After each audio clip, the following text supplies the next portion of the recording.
We modernized a colonial inherited curriculum into something more appropriate for present times. By about the mid-80s, we had an effective system.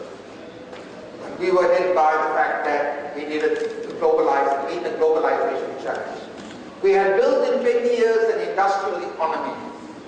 But Indonesia, Malaysia, Philippines, Thailand, Vietnam were all beginning to industrialize. They had much larger labor pools, much cheaper labor. So Singapore was going to lose its manufacturing base. Singapore had either to move up the manufacturing ladder or it needed to become a knowledge-intensive economy and a knowledge-intensive society. And I just want you to give you a sense of a quote from the Minister for Education in 2003. Look at the number of words. Culture of innovation and enterprise. Prepare students for a future of relentless change. Schools must keep looking for ways to improve. Innovative practices, new ideas and approaches, new approaches of pedagogical methods. A fundamental rethinking of how we need to think about curriculum, about pedagogy, and about assessment. Changing the structure is one thing, but changing what goes on in those change structures is, I think, going to be equally important. Let me go back to this slide. How does Singapore expect to respond to the issues of globalization? We still have manufacturing as part of our economic structure. The thing that is different is that we move up the manufacturing chain. Singapore does not have a drop of oil, but it probably has the world's third largest petrochemical complex in the world. Why? Because we emphasize science, maths, and at the universities and polytechnics, we emphasize engineering.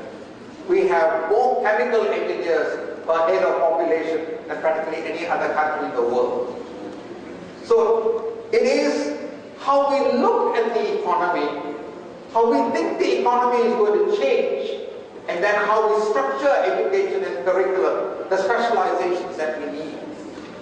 Singapore is water short, just as it is resource short. Today we are investing, and that Biopolis and Fusionpolis are R&D centers.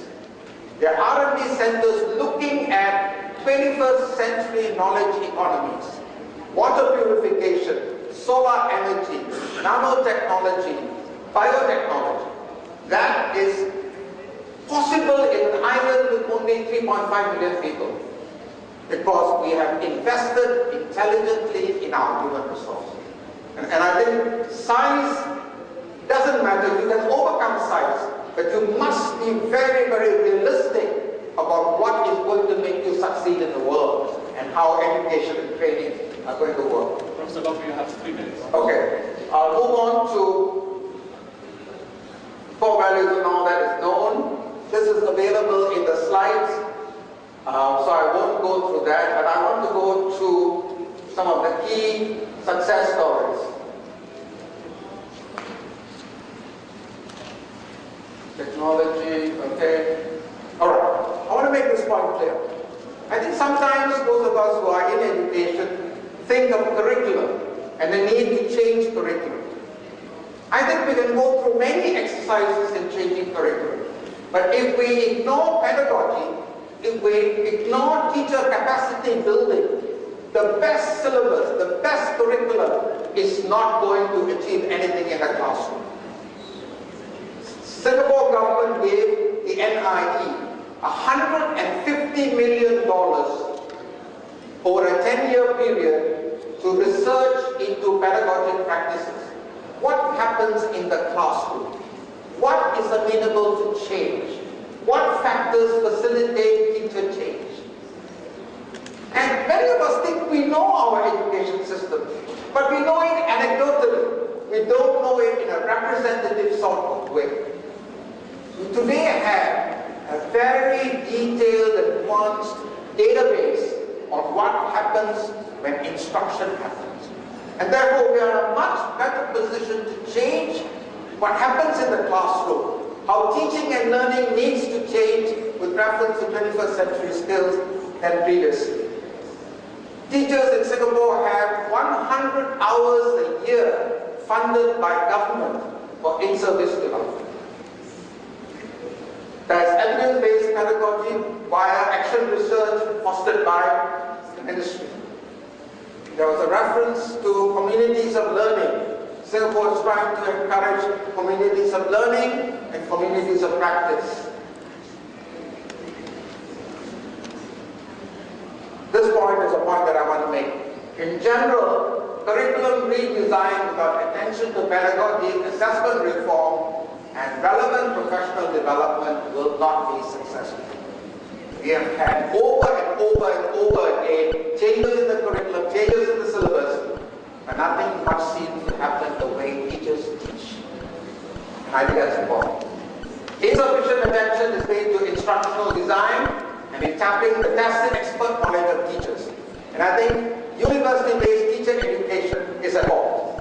Because university professors know a lot about the research base, but they don't know enough about practice because they have not been in the classrooms and the messiness of classrooms to understand what the average teacher faces in teaching and how they need to change. Assessment reform has tended to lag behind curriculum reform, even in Singapore. And this is again a repetition of that. So results, Singapore's created a system of high averages. Not just very good elite schools for the 20%. We can claim that at the end of year 10, at least 80% of our students have been sufficiently educated to go on to post-secondary education. Now, for a small system, that's a very big achievement. And our PISA and IMSS results are outstanding. Very low ambition. You know, Singapore has compulsory education only up to grade 6. Secondary education is not compulsory, but almost 95% of students complete secondary education. We don't have to make it compulsory to make sure students go to school and stay in school. What you have to do is to make the learning experience meaningful in school, but also that when you learn, when you leave, when you are certified, it has a benefit in the economy. Nothing converts a young person about the value of learning than seeing his friend who's graduated with a job and earning money. That link between education and the opportunity to work in the economy is going to be very important. Okay, success factors. Key national priorities were identified, resources allocated. We've always regarded human capital skill enhancement as very vital. We have a strong sensitivity in the Ministry of Education to labour market needs. The Ministry of Education, the Ministry of Trade and Industry, the Ministry of Finance, the Economic Development Board, all work together. And that joined up government means that as the economy matures and changes, the skill profile of our graduates changes. Finally, a careful mix of certificate, diploma, and graduate program. Do not over-invest in poor quality higher education because of the waste of resources and it's inefficient. Investment, policy making, and implementation were not fragmented but coordinated. And the total system approach linking schools, polytechnics, universities, labour markets is a major reason for Singapore's educational success. And with that, there are some references and my name. Thank you very much.